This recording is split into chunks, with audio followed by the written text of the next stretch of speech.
Update muna nga tayo sa mundo ng basketball, partikular na sa Gilas, Pilipinas. Update nga tayo sa Gilas dahil nandun na nga sila sa Taiwan at handang-handa na sa FIBA Asia Cup qualifiers. Samantalang si Coach Tim Cone ay hinihintay na itong si QMB sa Gilas, Pilipinas. Ngunit bago yan, pakipindot naman ang like, subscribe at ang notification bell para updated ka sa lahat ng aking ina-upload. At kung gusto mong magpa-member sa aking channel ay pindutin mo lamang ang join at automatic ka na sa mga shoutout. Nasa Taiwan na nga ang Gilas, Pilipinas upang lumahok sa third window ng FIBA Asia Cup qualifiers kung saan makakaharap nga nila ang host team na Chinese Taipei. Hindi nga biro ang pinagdaanan ng Gilas, Pilipinas dahil sa biyahe pa lang ay sobrang pagod na sila.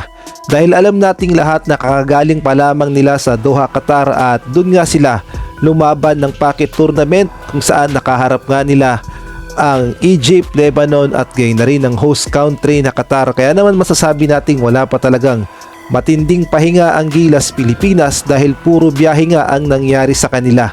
Ngunit ganun pa man ay determinado ang Gilas, Pilipinas na makuha ang panalo dito sa Chinese Taipei na home court advantage ang gagamitin dahil dito nga sa Taiwan gaganapin ng laban. At pagkatapos nga sa Taiwan ay biyabiyahe naman ang Gilas, Pilipinas sa Auckland, New Zealand.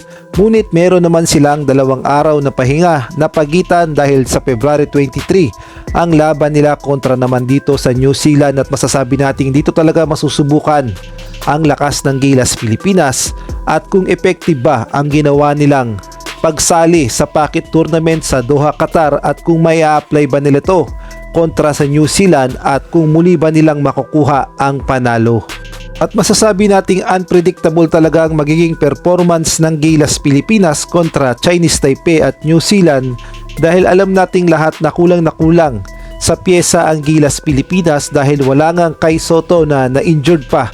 At gayon na rin yung mga ilang Gilas player ay kagagaling lamang sa injury na kagaya na lamang ni Jamie Malonzo at ni AJ Edo na paniguradong hindi naman pupwersahin ni Coach Tim Cone na tumodo ng laro dahil pinag-iingat na talaga ang dalawa na ito. Kaya unpredictable ang magiging performance ng Gilas, Pilipinas, ngunit alam nating lahat kung paano magmando ng tao at magbalasa ng tao si Coach Tim Cone.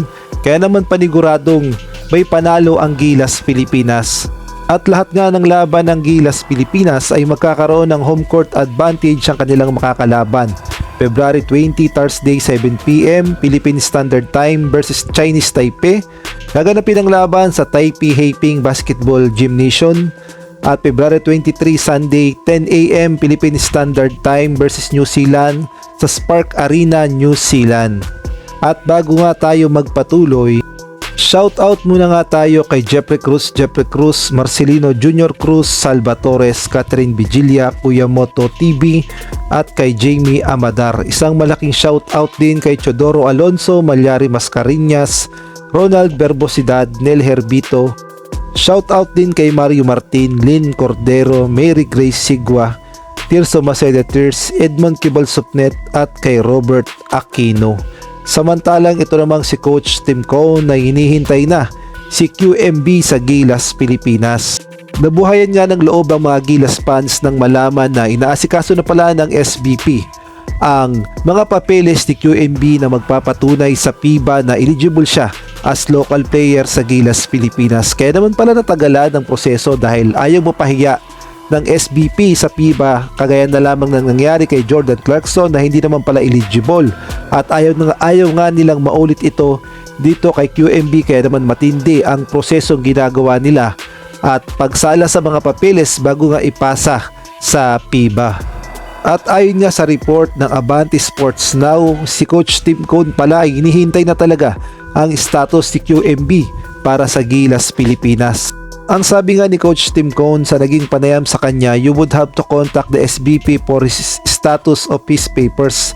The team is just awaiting the confirmation of his eligibility. So lumalabas na kapag eligible talaga itong si QMB as local player sa Gilas, Pilipinas, ay mainit siyang tatanggapin ni Coach Tim Cone sa Gilas, Pilipinas dahil alam nating lahat na kailangan natin ng big man na kagaya na lamang ni QMB. Kaya naman ipagdasal natin na sana ay maayos na maproseso ang kanyang papeles at gawin siyang eligible as local player ng FIBA.